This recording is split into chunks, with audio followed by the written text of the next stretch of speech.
नमस्कार, आप देख रहे हैं अपना उत्तर प्रदेश। मैं हूं आपके साथ सचिन चौहान। उत्तर प्रदेश की योगी सरकार ने गन्ना किसानों को बड़ा तोहफा दिया है। गन्ना मूल्य में ऐतिहासिक वृद्धि की है और ऐसे में आज मुख्यमंत्री योगी आदित्यनाथ ने अपने आवास पर अन्नदाताओं से संवाद किया है। इस दौरान सीएम योगी ने कहा कि प्रधानमंत्री नरेंद्र मोदी के कुशल नेतृत्व में आज किसान बेहद खुश है, खुशहाल है। इस दौरान किसानों ने भी इस ऐतिहासिक फैसले के लिए सीएम योगी का आभार जताया है। बहनों और भाइयों, आज हम 108 नहीं बल्कि 122 चीनी मिलों का संचालन कर रहे हैं। 22 चीनी मिलों में से 16-17 को छोड़ दें तो बाकी 105 चीनी मिलें, 105-6 चीनी मिलें ऐसी हैं जो एक सप्ताह के अंदर गन्ना मूल्य का भुगतान कर रही हैं।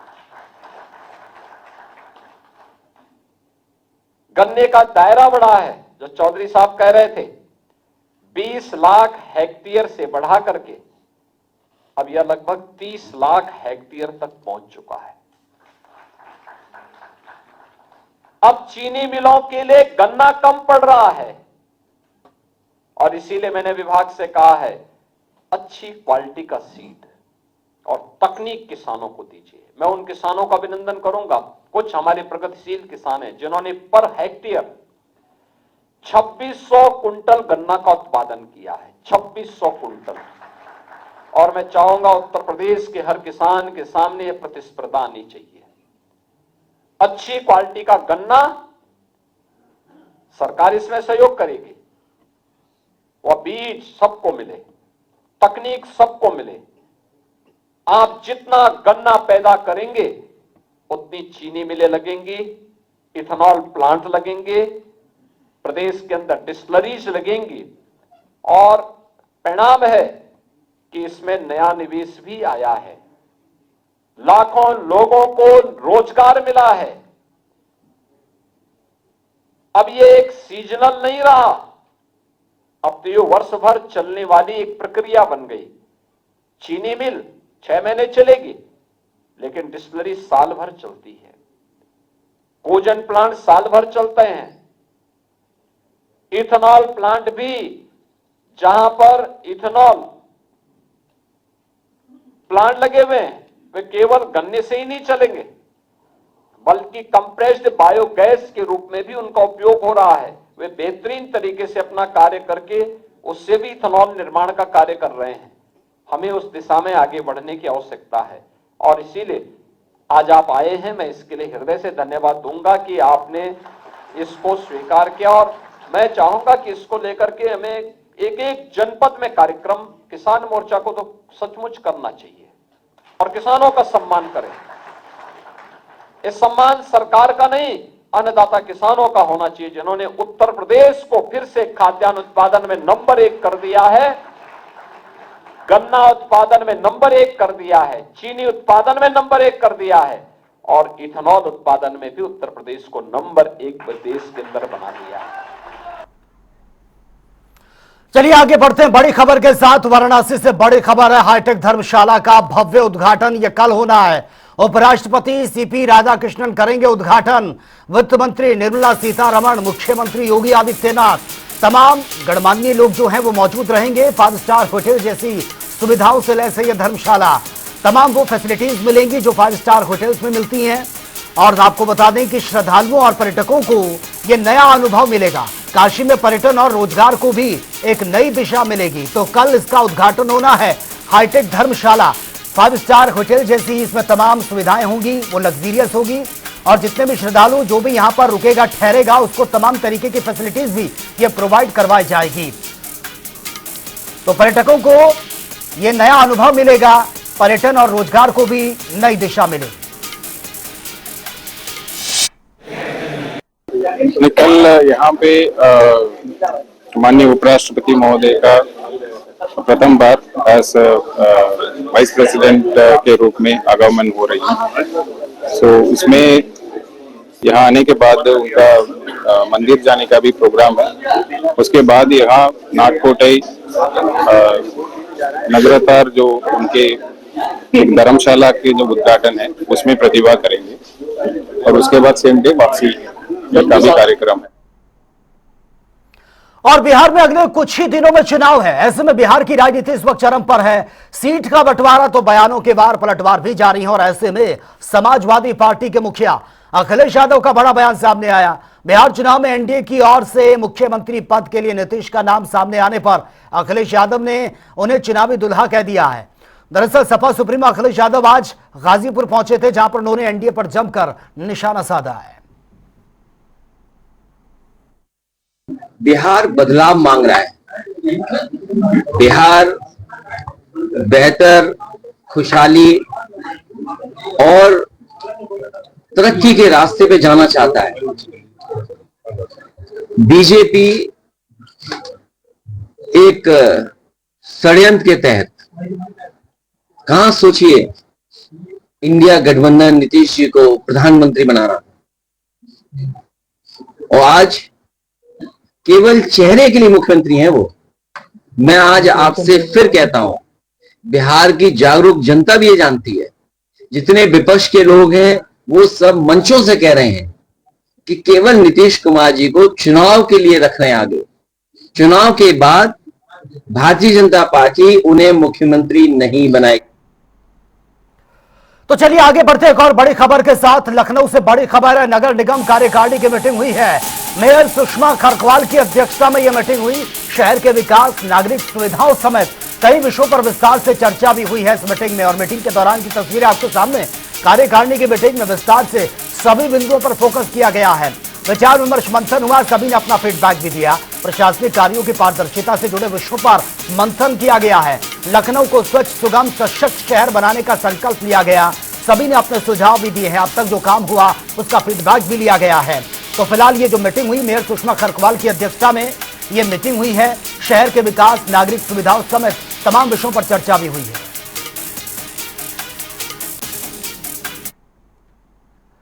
और वे गोरखपुर पहुंचे डिप्टी सीएम ब्रजेश पाठक ने एक बार फिर से बिहार में एनडीए की जीत का दावा कर दिया। दरअसल छठी मैया पर दिए गए बयान के बाद ब्रजेश पाठक ने राहुल गांधी पर निशाना साधा है। उन्होंने कहा कि सनातन का अपमान करना राहुल की आदत बन चुकी है, जिसके लिए बिहार और देश की जनता उन्हें कभी माफ नहीं करेगी। वहीं उन्होंने कहा कि बिहार में एक बार फिर से इंडी गठबंधन की करारी हार ये होगी और एनडीए की सरकार बनेगी।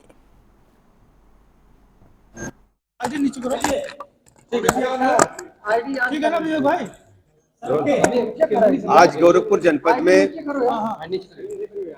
चिकित्सा एवं स्वास्थ्य विभाग एवं चिकित्सा शिक्षा विभाग की संयुक्त समीक्षा बैठक होगी। उसमें बिंदुवार समीक्षा होगी। हर स्थिति में गोरखपुर जनपद सहित गोरखपुर मंडल उत्तर प्रदेश सरकार के एजेंडे में प्राथमिक दृष्टि नंबर 1 पर है और हर स्थिति में लोगों को बेहतर से बेहतर चिकित्सा सुविधाएं मिलें। चिकित्सा में बेहतर सुविधाओं के साथ साथ चिकित्सा शिक्षा में भी मेडिकल स्टूडेंट्स को बेहतर अध्ययन का माहौल भी मिले, इसके लिए भी हमारी सरकार प्रतिबद्ध है। और आज बिंदुवार समीक्षा बैठक के बाद जो भी आवश्यकताएं हैं उनको हम लोग शीघ्र से शीघ्र पूरा करेंगे। बिहार में चुनाव प्रचार करने के दौरान ही राहुल गांधी ने ये मोदी पर निशाना साधा और उन्होंने कहा कि वो वोट के लिए कुछ भी कर सकते हैं, स्टेज पे डांस भी कर सकते हैं। राहुल गांधी जी को भारत की जो हमारी विरासत है, हमारी जो सांस्कृतिक पहचान है, हमारे जो आस्था के केंद्र हैं, उनके बारे में जानकारी नहीं है। वो अनर्गल टिप्पणी हमेशा देश के सनातन संस्कृति पर करते रहते हैं। आज उन्होंने छठ मैया के जो महान पर्व है, पावन पर्व है, उस पर जो अनर्गल टिप्पणी की है, भारत के लोग और बिहार के खासकर लोग इन्हें कभी माफ नहीं करेंगे। आने वाले चुनाव में जब मतदान होगा, इंडी गठबंधन पूरी तरह से फ्लॉप शो साबित होगा और एनडीए गठबंधन, भारतीय जनता पार्टी गठबंधन प्रचंड बहुमत के साथ बिहार प्रदेश में सरकार। तो चलिए आगे बढ़ते हैं एक और बड़ी खबर के साथ। संत कबीर नगर से इस वक्त ये बड़ी खबर, 121 ग्राम प्रधान सचिवों को नोटिस जारी कर दिया गया। डीएम ने जारी किया है कारण बताओ नोटिस। दरअसल 3 करोड़ से ज्यादा के भुगतान से जुड़ा यह पूरा मामला और जांच के बाद डीएम ने बाकायदा इसको लेकर स्पष्टीकरण भी मांगा है। डीएम के निर्देश पर सभी को नोटिस जारी किया गया है। कारण बताओ नोटिस, जिसका जवाब यह देना होगा। जांच के बाद डीएम ने इस पर स्पष्टीकरण भी मांगा है। डीएम के निर्देश पर सभी को ये नोटिस थमा दिए गए हैं। संत कबीर नगर से जुड़ी ये बड़ी खबर सामने आ रही है और खबर यही है, 121 ग्राम प्रधान सचिवों को नोटिस थमा दिया गया है। डीएम ने ये कारण बताओ नोटिस जारी किया है। दरअसल जो ये मामला था 3 करोड़ से ज्यादा भुगतान का ये पूरा मामला है, जिसमें अब पूरा ब्यौरा ये देना होगा, स्पष्टीकरण देना होगा। डीएम ने इस पर निर्देश दिए हैं, बाकायदा नोटिस जारी किए हैं। चलिए खबर में आगे बढ़ते। कांग्रेस प्रदेश अध्यक्ष अजय राय आज चंदौली पहुंचे, जहां पर उन्होंने हैवानियत की शिकार मासूम बच्ची के साथ उनके परिवार वालों से बातचीत की है, मुलाकात की है और सांत्वना उन्होंने दी है। इंडिया गठबंधन पीड़ित परिवार के साथ है। साथ ही उन्होंने यह भी कहा कि परिवार को न्याय दिलाने के लिए एडी चोटी का जोड़ लगा देंगे। वहीं इस दौरान अजय राय ने बीजेपी सरकार पर जमकर निशाना भी साधा है और कहा कि चंदौली में हुई यह घटना बीजेपी सरकार के माथे पर कलंक है। पूरी तरीके से इस भाजपा सरकार के माथे पर कलंक और योगी जी बड़ी बड़ी बात कर रहे हैं बिहार में जाकर कि पूरी उत्तर प्रदेश के अंदर 0 टॉलरेंस है, यहाँ सब कुछ अमन चैन है, और बिहार के अंदर जाके बड़ी बड़ी बात बोल रहे हैं, वहाँ पर जाके अपराधियों की बात वहाँ जाकर कर रहे हैं। अरे सबसे बड़ा अपराध तो आपके गृह प्रदेश के अंदर हो रहा है, और ये बिहार का सटा बॉर्डर चंदौली, ये जो गांव सरने, इस गांव के अंदर आज एक कमजोर साधारण परिवार, एक बिंद परिवार की बच्ची के साथ बलात्कार, और वो भी विभत्स तरीके से, मतलब हैवानियत की गई है उस बच्चे के साथ, और बाकायदे भूसे के कमरे के अंदर ले जाकर उस वहाँ पर नमकीन कुरकुरे और वहाँ पर बाकायदे वहाँ पार्टी हुई है उस बच्ची के रेप के साथ। मैं समझता हूँ कि बहुत ही बदनुमा धब्बा है ये पूरी भारतीय जनता पार्टी की सरकार और भारतीय जनता पार्टी के यहाँ तमाम लोग बैठे हैं। मैं समझता हूँ कि निश्चित तौर से ये कठोर कार्रवाई होनी चाहिए, और इस पर पूरी मैं योगी जी से कहूँगा कि यहाँ के अधिकारियों के खिलाफ, यहाँ के वरिष्ठ अधिकारियों के खिलाफ तत्काल कार्रवाई करें और उनको सस्पेंड करें, और जो लोग इसमें शामिल हैं उनको जमींदोज किया जाए, उनके खिलाफ कार्रवाई। देखिए, पीड़िता लोग, जो उनके पीड़िता के जो परिवार के लोग हैं वो बिल्कुल दुखी हैं, और पुलिस के कार्यशैली पर सबसे ज़्यादा दुखी हैं। 4 दिन हो गया, ऑलरेडी रेप की पुष्टि भी पोस्टमार्टम में हो गया है। बताइए, आंगन से बच्ची अगर सेफ नहीं रहेगी तो बाहर कैसे सेफ रहेगी? बड़ा गंभीर सवाल है पुलिस के ऊपर। मैं कहूँगा, और घर वालों का ये आरोप है कि कहीं दूसरे को पकड़ के लिपापोती पुलिस न कर दे, यह भी निगरानी करने की जरूरत है।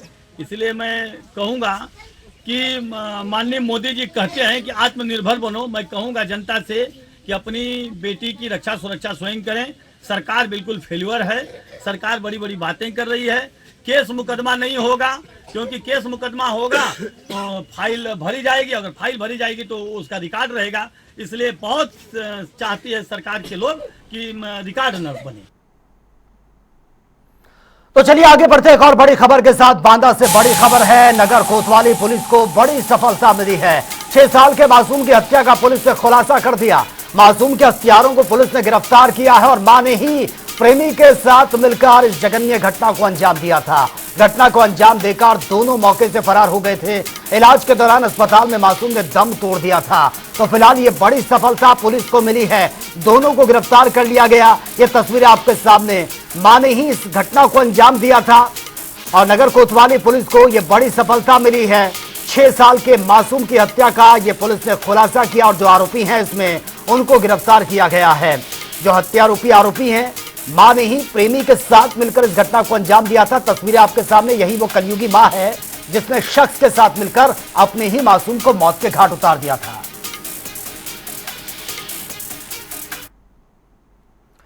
पति पत्नी का जो रिश्ता है वो बहुत ही पवित्र माना जाता है। प्रेम और विश्वास से भरे इस रिश्ते में अगर विश्वासघात हो जाए तो ऐसे मामले में इंसान के लिए यह बहुत ही दुख देने वाली घड़ी होती है। एक ऐसा ही मामला रामपुर से सामने आया, जहां पर पुलिस ने शिकायत दर्ज कर लुटेरी दुल्हन को उसके साथी के साथ गिरफ्तार किया। तस्वीरें आप देखिए, 28 अक्टूबर को एक युवक ने थाने में शिकायत दर्ज करवाई थी कि शादी से पहले गोद भराई की रस्म को अदा किया गया। अन्य खर्चों के नाम पर 1,77,000 रुपए की धोखाधड़ी से भी ये उनसे लिए गए हैं। अब इस मामले में पुलिस ने लुटेरी दुल्हन समेत उसके अन्य साथी को गिरफ्तार कर लिया है। पूछताछ उनसे की जा रही है। पटवई में एक व्यक्ति ने मुकदमा लिखाया था कि उनके भाई विकास की शादी के नाम को लेकर के एक युवक ने उनसे संपर्क किया और लड़की दिखाने के बाद गरीब बता करके उससे शादी के नाम पे पैसे लिए और शादी से ठीक एक दिन पहले ये बताया कि लड़की भाग गई। बाद में जब उन लोगों ने पड़ताल की तो पता चला उसके ठगी का शिकार हुआ है। उस संबंध में उन्होंने तहरीर दी, इसमें अभियोग पंजीकृत करा करके कार्रवाई की। उसमें वो युवती और उसका भाई जो इस अपराध में शामिल थे उनको पकड़ा गया और जेल भेजा जा रहा है। रामपुर की पटवाई पुलिस को एक बहुत बड़ी कामयाबी हाथ लगी है। एक लुटेरी दुल्हन जो काफी समय से इन घटनाओं को अंजाम दे रही थी, आज वो पुलिस की गिरफ्त में आ गई। रामपुर में पटवाई क्षेत्र में 1,77,000 रुपए लेकर फरार हुई। एक दिन पहले शादी से और युवक को चुपचाप बिना बताए घर से निकल गई। उसका सहयोगी भी गिरफ्तार हुआ है। इस दुल्हन ने अपने सहयोगी के साथ मिलकर मुरादाबाद में भी इन घटनाओं को अंजाम दिया है। कहीं ना कहीं देखा जाए ये घटनाएं लगातार पहले भी होती चली आई हैं। अब रामपुर पुलिस इसकी छानबीन कर रही है, क्या और घटनाओं को कहीं कहीं अंजाम दिया है, ये देखने वाली बात होगी। रामपुर से सुरेश कुमार, जनता टीवी।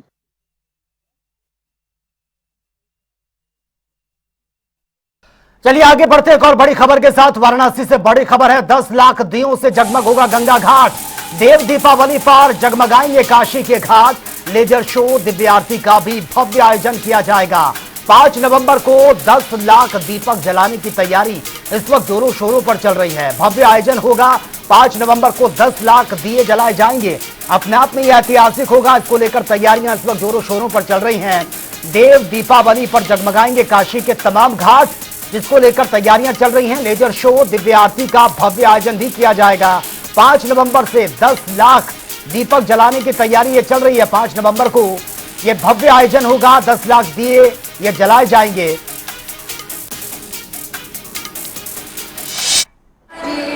इस वर्ष देव दीपावली कार्तिक पूर्णिमा 5 नवंबर को है। देव दीपावली का आयोजन 5 नवंबर को हम लोग करने जा रहे हैं। इसमें जो सरकार की ओर से लगभग 10 लाख दीपकों का वितरण होगा।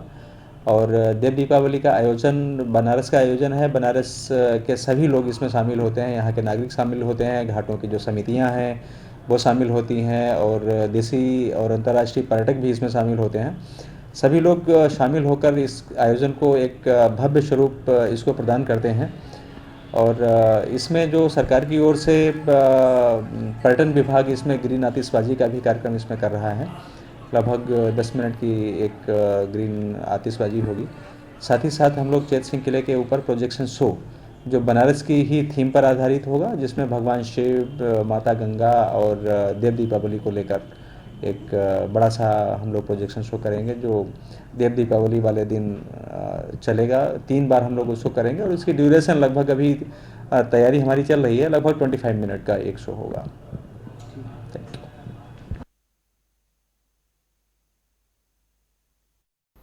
और उन्नाव से इस वक्त की बड़ी खबर सामने आ रही है। मुख्य पशु चिकित्सा अधिकारी को सस्पेंड कर दिया गया है। डॉक्टर महावीर सिंह को शासन की तरफ से सस्पेंड किया गया। 2 दिन बाद ही रिटायर होने वाले थे महावीर, लेकिन उससे पहले उन पर यह गाज गिरी है। 13 अक्टूबर को जांच के आदेश ये जारी किए गए थे। डीएम की रिपोर्ट शासन में सबमिट होने के बाद यह बड़ी गाज गिरी है, बड़ा एक्शन लिया गया। शासन ने माना कि लापरवाही और तत्काल निलंबन के आदेश जारी किए गए हैं। बड़ी लापरवाही सामने आई, जिसके बाद यह बड़ा एक्शन लिया गया। 2 दिन बाद रिटायरमेंट उनको होना था, लेकिन उससे पहले सस्पेंड कर दिया गया है। उन्नाव से यह बड़ी खबर सामने आ रही है। लापरवाही और उसके बाद ये तत्काल सस्पेंड करने के आदेश जारी किए गए हैं। डॉक्टर महावीर सिंह को शासन की तरफ से सस्पेंड किया गया है। 2 दिन बाद ही रिटायर होने वाले थे डॉक्टर महावीर, लेकिन उससे पहले यह गाज उन पर गिरी है। 13 अक्टूबर को जांच के आदेश ये जारी किए गए थे और लापरवाही के आरोप लगे थे, जिसके बाद जांच होने के बाद ये तुरंत उन पर एक्शन लिया गया है। शासन ने माना है कि बड़ी लापरवाही हुई है। और ज्यादा जानकारी के साथ संवाददाता चैतन्य त्रिपाठी इस वक्त हमारे साथ फोन लाइन पर बने। चैतन्य, मुख्य पशु चिकित्सा अधिकारी ये बताए जा रहे हैं 2 दिन बाद इनका रिटायरमेंट इनको होना था, लेकिन उससे पहले ये गाज गिरी है। फिलहाल क्या कुछ पूरी जानकारी आपके पास? जी बता दूं, इनकी लगातार शिकायतें मिल रही थी कि इन्होंने अपने जो चहेते ठेकेदार हैं उनको ठेका दे दिया है और मानक विहीन कार्य होने के बावजूद इन्होंने पूर्ण भुगतान किया। इसकी लगातार जब आरोप लगे, इसके बाद डीएम ने इसकी एक जांच कमेटी गठित की थी। उसकी रिपोर्ट जब शासन पे गई है तो शासन ने इस पर इसको लापरवाही मानते हुए इनको तत्काल प्रभाव से सस्पेंड कर दिया है। साथ ही साथ उनको समय दिया है कि अपने लगे आरोपों को लेकर ये अपनी सफाई पेश करें। जी बिल्कुल चैतन्य, लेकिन ये जो अधिकारी पर गाज गिरी है, क्योंकि 2 दिन बाद रिटायरमेंट इनकी थी, क्या और नाम भी सामने आ सकते हैं जांच में?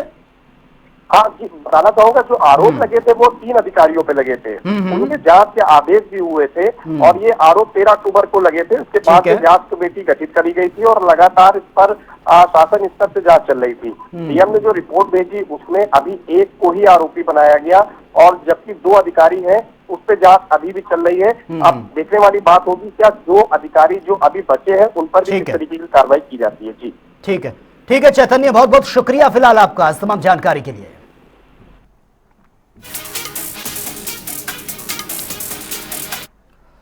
तो चलिए आगे बढ़ते हैं एक और बड़ी खबर के साथ। कौशाम्बी से बड़ी खबर है, निजी हॉस्पिटल में इलाज के दौरान मौत का मामला। परिजनों ने लापरवाही के आरोप लगा दिए हैं। अस्पताल संचालक स्टाफ पर लापरवाही के आरोप लगे हैं। परिजनों की गैर मौजूदगी में ऑपरेशन करने के आरोप लगा दिए हैं। तो पीड़ित परिवार की तरफ से यह आरोप लगाए गए कि वो मौजूद नहीं थे, लेकिन उनकी गैर मौजूदगी में ही ऑपरेशन कर दिया गया, जिस वजह से यह बड़ी लापरवाही सामने आई है। निजी अस्पताल में इलाज के दौरान यह मौत का मामला। परिजनों का गुस्सा कुछ इस कदर फूटा है कि वो अब स्टाफ पर और अस्पताल पर एक्शन लेने की बात कर रहे हैं। किली बंद थी, मैं खुलवाया, बाहर आया, अंदर नानी मेरी बाहर गई, निकला, मैं अंदर से इधर आया। उसके बाद ये लोग सब सो रहे थे अपने अपना बंद करके, एक यहाँ सो रहा है, एक वहाँ सो रहा है, सब बंद करके सोए, कोई नहीं है। मैं आया तो बोला ये क्या है, बोल भी नहीं रहा व्यक्ति, तुम सो रहे हो यार। बोलता है अरे भाई इलाज कर रहा हूँ, ये है वो है। फिर उठाया तो बोतल मेरे सामने चढ़ाया, बोतल चढ़ाया, हाथ पैर भी कुछ नहीं चल रहा था, खाली वही आँख खुला था, बस देख रहा था, आवाज भी नहीं सुनाई दे रहा उसको, काम बोल रहा है वो नहीं है। सामने से उधर में बोला तो फिर फोन लगाया डॉक्टर को, डॉक्टर बोलता है आ रहा हूँ भाई आ रहा हूँ। कोई सुन नहीं रहा, कोई व्यक्ति नहीं खड़ा, इधर ही सामने सब है। और जैसे ये बॉडी हम लोग निकाले, डॉक्टर छुप के दूसरे कमरे में पैक हो गया, लाइट बंद कर दिया, कुर्सी के नीचे बैठा रहा, हम तोड़ के निकाले उसको, इधर बैठाया तो आगे पुलिस वाले जबरदस्ती लेके गए इनका। तो फिलहाल इस बुलेटिन में मेरे साथ इतना ही, लेकिन तमाम खबरों के लिए आप बने रहिए जनता टीवी के साथ। नमस्कार।